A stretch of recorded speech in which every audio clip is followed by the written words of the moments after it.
Hey everyone, welcome back to Mike's Movie Talk, the show where we talk about movies.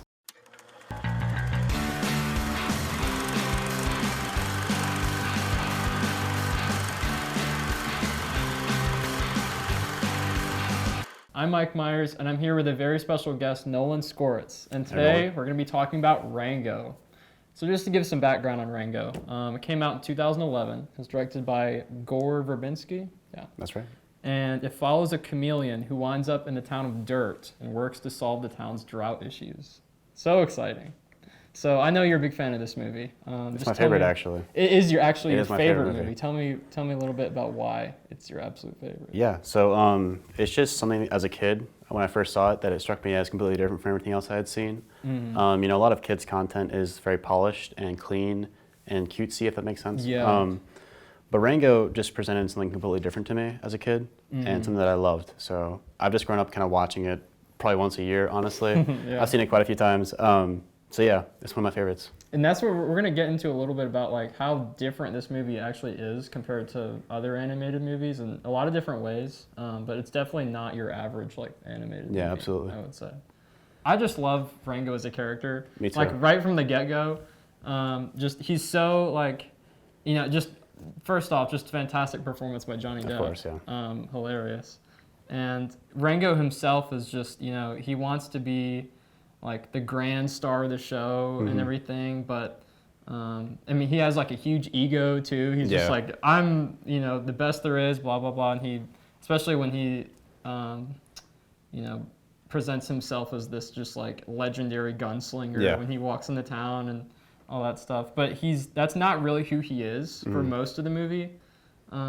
Like inside he's just like really awkward and insecure and kind of just like, I'm not a hero, but then at the end, I really like, his character arc where it's just, he becomes the true hero in the end. Yeah. Just something I really it's like. a story of identity, and that's kind of something that I've dealt with myself my whole life. Oh, really? And just being able to watch this movie a lot and kind of learn the lessons from it, because he starts out wanting to be someone, so he creates this character, and then acts as this character, but it's not really who he is. And that's when Rattlesnake Jake comes in. And he points that out and then sends him basically back to the road where he meets Clint Eastwood. Clint Eastwood. And Clint Eastwood's like, don't act like a hero, just do what needs to be done for others. Yeah, I really like that scene too. Where it just like, just do it. And he's just like, they need a hero. And he's not thinking of himself as the hero. He's just like, oh, they need someone else. I'm just going to walk away. And yeah, exactly. So yeah, that was something I really liked about him. And it also plays with obviously this movie takes from so many Western cliches and stuff because this is like a spaghetti Western basically, which I think it's really rare to see an animated Western. It's rare to see a Western to begin with nowadays, but like a spaghetti Western that's animated was really, it still is a unique idea, but it's really unique when it came out. And I think it's just funny how it plays with like the mysterious drifter cliche, where he's like, oh, it's the stranger that's coming into town, but he's not like, it's kind of like a fake drifter, and he's not obviously not the legend that he says he is, and he's just.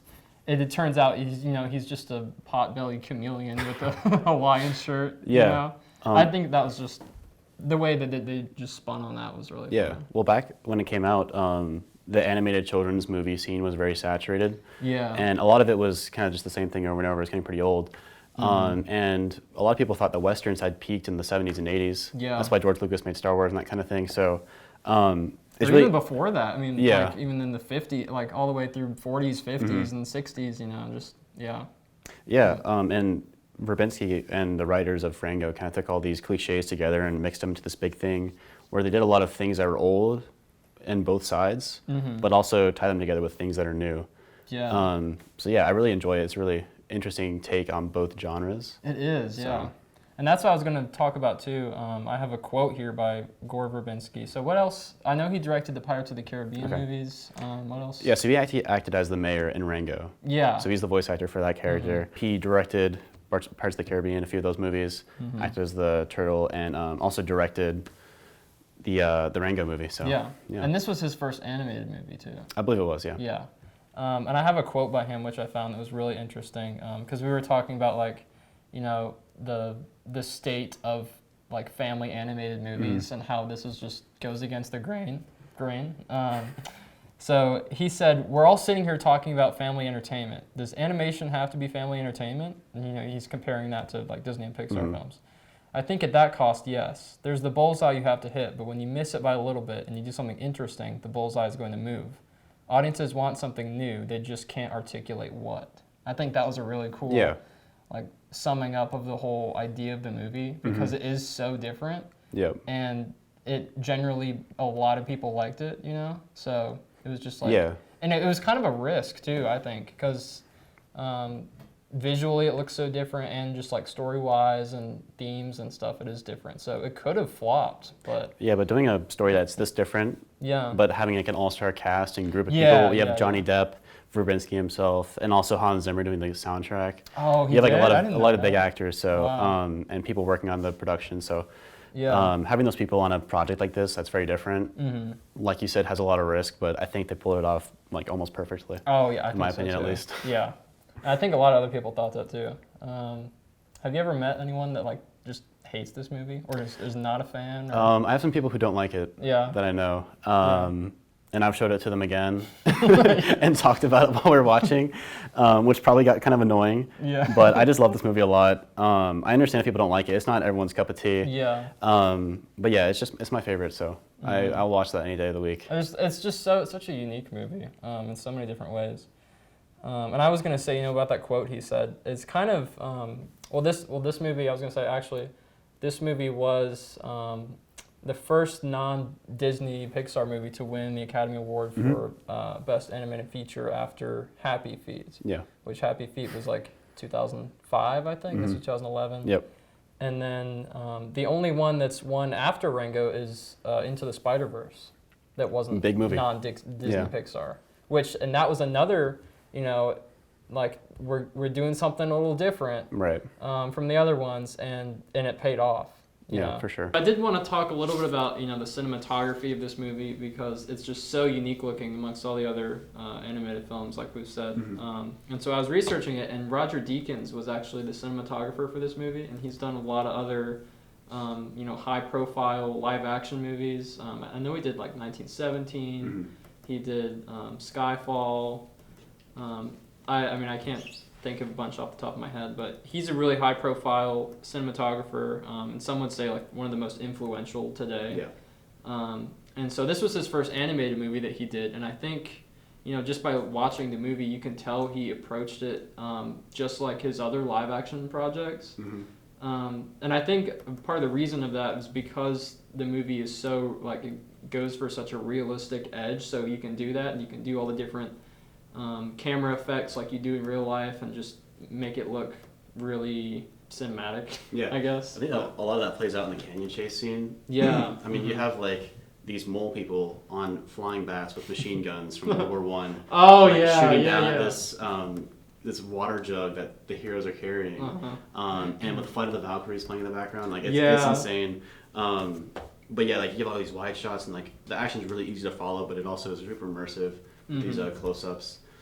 But yeah, that's the cinematography is insane. And I was gonna say too, something I read was like, you know, because all of the animals, all the cast in this movie are all desert animals, and so when Rattlesnake Jake comes in, he's the way he's framed is made it to look like he's just like 10 feet tall, which is massive compared to all these other little rodents and lizards and owls and things that live in the town. And so it's almost like the way that they filmed this movie is like you were there in the town, but you were tiny, as a little animal. So it's like, oh, it's so hard to get this massive snake in the frame, you know. There's a lot of POV shots in that last skirmish there when he pops up. So it really, like I was saying earlier, it makes it really immersive.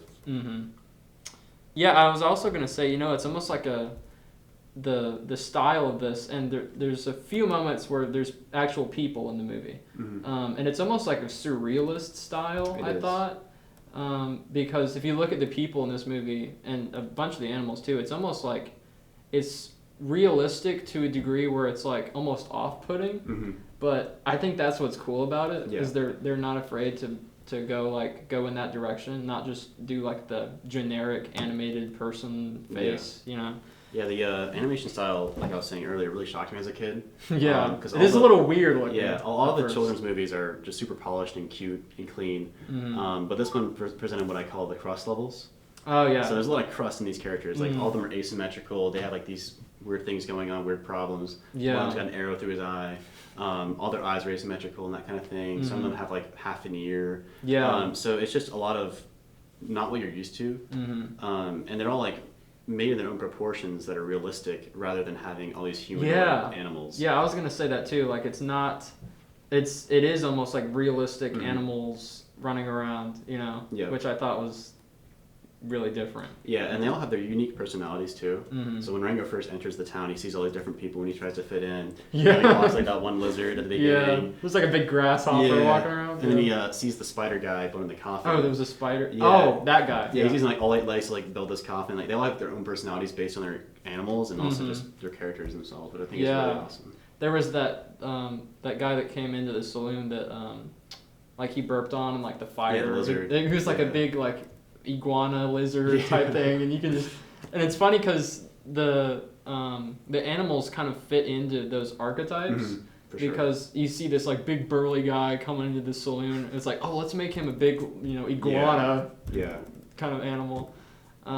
It's just, and then the old turtle mayor, you know, it's cool how they fit the different animal types into their personalities like that. Just talking about all the visuals, Industrial Light and Magic was the visual effects company behind this whole movie. So they were founded by George Lucas to work on Star Wars, and they've done so many other projects since then. You know, one of the top live action visual effects companies in the world. And so I don't know, I didn't really look into it, but they haven't done really projects like this. They hadn't really done like this before, like a fully animated feature film. They usually would just do live action visual effects and stuff like that. But I think that really speaks to the caliber of the high quality, super realistic visuals. Yeah, absolutely. Because ILM worked on it, so I thought that was really interesting. So I want to talk about Rattlesnake Jake. Yes, let's Rattlesnake talk about Jake is the like coolest animal like character I've ever seen in my life. Like the design is awesome. Oh yeah. Like a rattlesnake with a gun on the back of his tail. Oh yeah. It's so Love cool. That. And he kind of comes in at a really pivotal moment in the scene and changes the whole trajectory of the story. Everyone's kind of defeated after not finding the water that's been missing. And Rattlesnake Jake just comes in and kind of puts the nail in the coffin, and he reveals that Rango isn't really who he says he is. And that causes Rango to just leave. And like I said, it puts him on the story of discovering his identity. It's like rock bottom for him at that point. Yeah. And he's been acting this facade of just this sheriff who's super brave and courageous and wants to save the town. But when he goes to find Clint Eastwood, or the fake Clint Eastwood, he discovers that that's not who he is. But he has some jobs he needs to do and things to take care of, and he goes back and does that. And Rattlesnake Jake is a character that he isn't just an evil guy to be evil. He's his own personality, and he changes throughout the film, even though he's only in it for a short period of time. Once Rango comes back and the whole skirmish happens at the very end, Rattlesnake Jake kind of realizes that he's changed after he's been betrayed by the mayor. Yeah. And he looks in Rango's eyes. Too. Yeah, he looks in Rango's eyes and realizes, you've kind of changed. You're not playing a character anymore. This is really who you are. And he says, I tip my hat to you from one legend to another. Yeah, I was going to say that too, and it's so, I really liked how they didn't just like kill him off or something, or it's like he's defeated, the evil snake, he respects Rango because he sees that change in him, and it's just, there's that respect there that was really cool. When he said that line, I was just like, and having two antagonists that kind of interact with each other's dynamic relationship, it's something that a lot of like kids films don't do because of how simple the stories they want to tell. But there's a lot going on between the mayor and Rattlesnake Jake and everyone else involved in the story. So I really liked his character as well. Just a really cool design too. And I was going to talk about like some of the Easter eggs in this movie, because Rattlesnake Jake's design is heavily inspired by Lee Van Cleef's character in The Good, the Bad, and the Ugly. Oh yeah. He's got the black hat and he's got the mustache, and then, as you said before, like Clint Eastwood is basically in this movie. He's not voiced by Clint Eastwood, but the character that appears is basically just an old Clint Eastwood. Yeah. And he's in the good and the bad and the ugly getup. He's got the poncho and the hat and everything. Yeah. And he's like the armadillo said in the beginning, like the spirit of the West. Yeah, spirit of the West. And he pulls up in a golf cart, like out of the desert. Awesome. Yeah. He's pulling up in a golf cart, and he's got a bunch of like Oscar statues in the little tray in there. Yeah. I just thought that was funny because they build up the whole thing throughout the movie, kind of about the spirit of the West, and it's like, oh, is this like a god or something that is just mythical? And no, it's just Clint Eastwood in the golf cart. Yeah. Rattlesnake Jake is played by Bill Nye, not the science guy. He acted as Davy Jones in Pirates of the Caribbean, so that'd be funny if Bill Nye actually played Davy Jones. But it's really cool, like having these people who have had these like super incredible experiences acting in this like kids animated movie. Oh, for sure. Run by Nickelodeon of all yeah, places. it's a Nickelodeon movie too. Isn't that funny? Yeah. So. I was gonna say too, like having these actors in there and just like little callbacks and there's references in there that kids would not get and not understand. Like the Clint Eastwood thing, they may not even know who. With the beard, He's just a cowboy walking around in a golf cart, which is weird, but they probably haven't seen Good, the Bad, and the Ugly. And the mayor actually he has a striking resemblance to the villain in the movie Chinatown. I don't know if you've seen that movie. I have. But it's like he's getting a land grab scheme, with the stealing the water from the farmers, and it's the same kind of story.